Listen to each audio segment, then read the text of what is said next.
Greetings, everyone. My name is Edward Lewis. I am the section of Sacramento Housing Redevelopment Agency. Today, we'll be talking about Section 3 requirements. Section 3 requirements are part of the HUD Act of 1968 with the intent of three things: public housing and HCV residents, housing choice voucher, the old Section 3 program, and low-income wage earners within the geographical area of projects benefit from public housing and housing community development projects here in the city and county of Sacramento.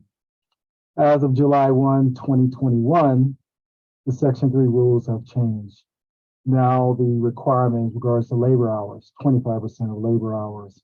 And I give the example, if your project is 1,000 hours, at least 250 of those hours must be performed by Section 3 eligible individuals or Section 3 vendors or minority-owned business enterprises. A Section 3 individual is those living, again, within public housing, HCV, housing choice voucher, or considered low or very low income wage earner near the geographical area of the projects, city and county of Sacramento, or again, within our 11 public housing communities here in Sacramento.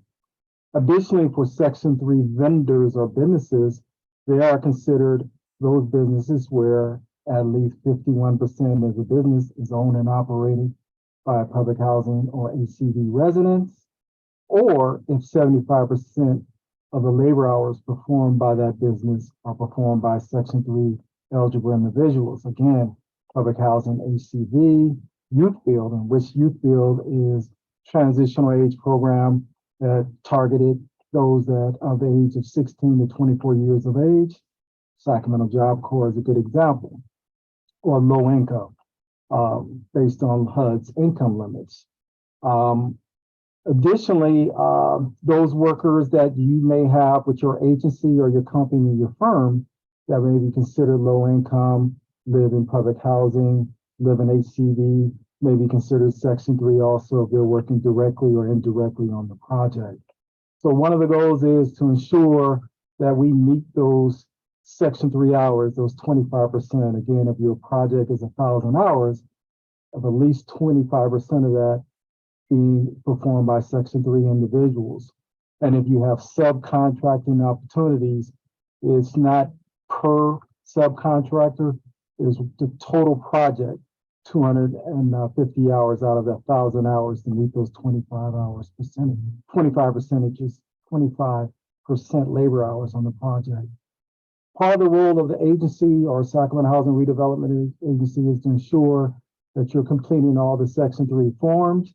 If you have hiring opportunities, you can complete a job order referral, submit it to the agency. We will look in our database system to ensure what residents, public housing, HCV, may have the trade or certifications needed for your project.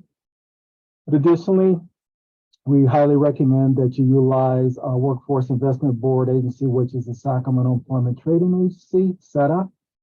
They typically contract out with some of the larger community-based organizations through their Sacramento Works program.